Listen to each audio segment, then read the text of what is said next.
After a lot of thought, I decided to go ahead and open up a video blog.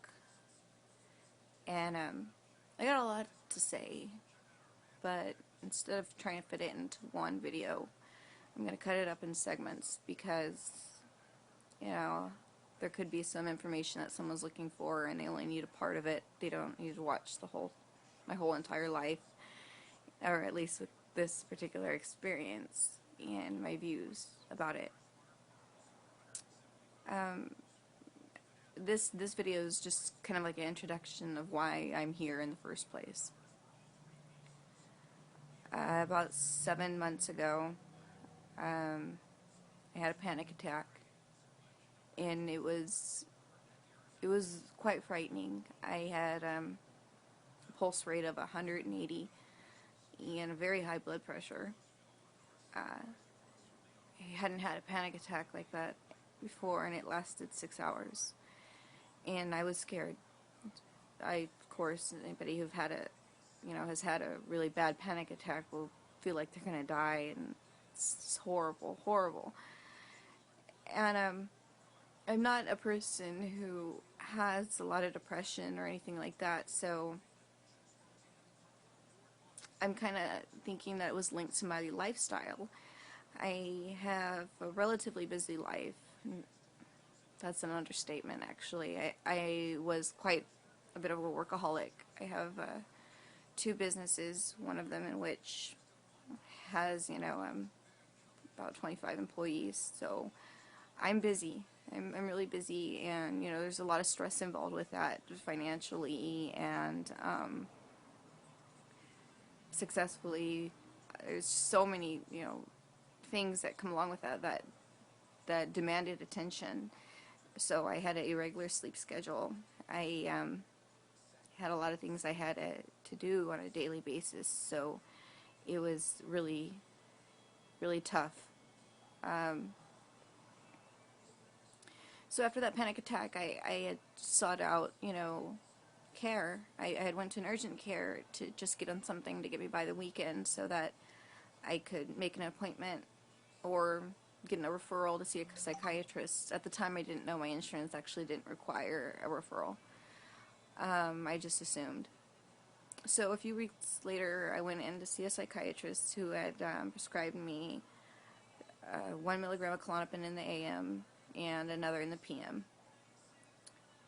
And of course, I didn't take it as prescribed because for me, the Klonopin gives me a really heavy sleep feeling, and I just couldn't function on that dosage, so I only took Klonopin at night. Along with the Klonopin, he prescribed me 20 milligrams of Paxil. And so I went home and I began to take the medication, and I immediately noticed some symptoms that included a little bit of like hallucinations, actually. And I've never taken any other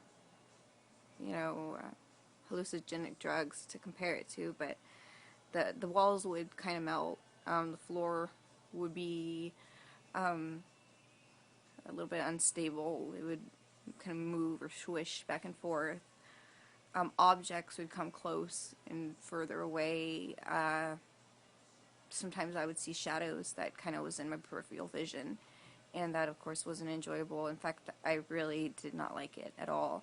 I also didn't like the fact that my eyes would seem to be glued shut, and then when I tried to open them, it felt like there was so much sand in them or little cuts everywhere. And being that I wear contact lenses, it made it really hard, and it was quite painful, and I would of course need like a warm cloth to open my eyes every morning. So I reported these symptoms to my psychiatrist, and he told me it's the Klonopin, not the Paxil, and I was like, okay. So Klonopin, I was on it for a couple more weeks and I stopped. And he increased my dosage of Paxil to 30 milligrams. And that restarted all the symptoms and made them much more difficult to handle. I would hear something and it would be like a jolt through my entire head. It was horrible. It like amplified the smallest of noises, so it was really not something I enjoyed at all. And then I knew it was indeed the Paxil and not the Klonopin, since I was no longer taking the Klonopin. So I've been on Paxil for about 6 months or so, and then I started to, I was really tired of the fact, I didn't have a libido anymore. I didn't dream anymore, and I just didn't like the drug. And then I did a little bit of research, and I came across a lot of information. Hi. A lot of information that kind of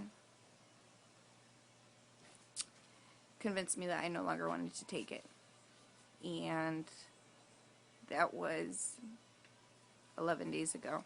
And well, I'm sorry. It was longer than 11 days ago, but 11 days ago I did something that I have paid for.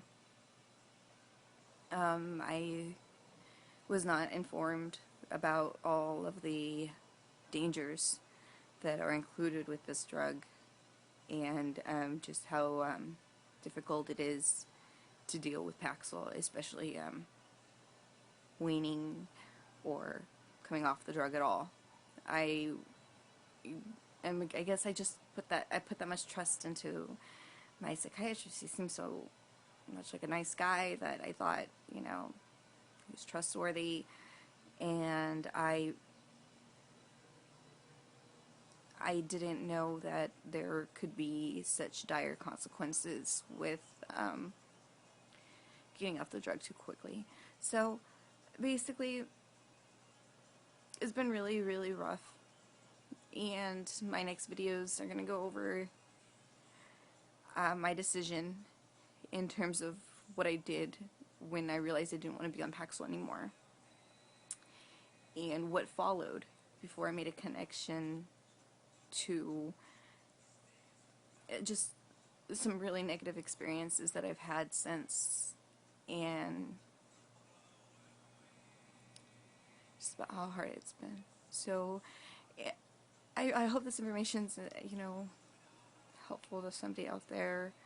The Paxil, I'm not on it right now. I had actually quit cold turkey.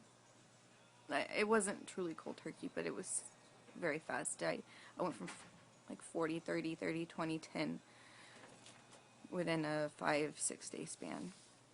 And here I am 11 days later. And I've got quite a bit to say about things I've found out and things I was unaware of and how naive I was. So thank you for watching, and I will upload a little bit more in a little while about coming off of Paxil cold turkey and what that entails. Thank you for watching, and have a good day.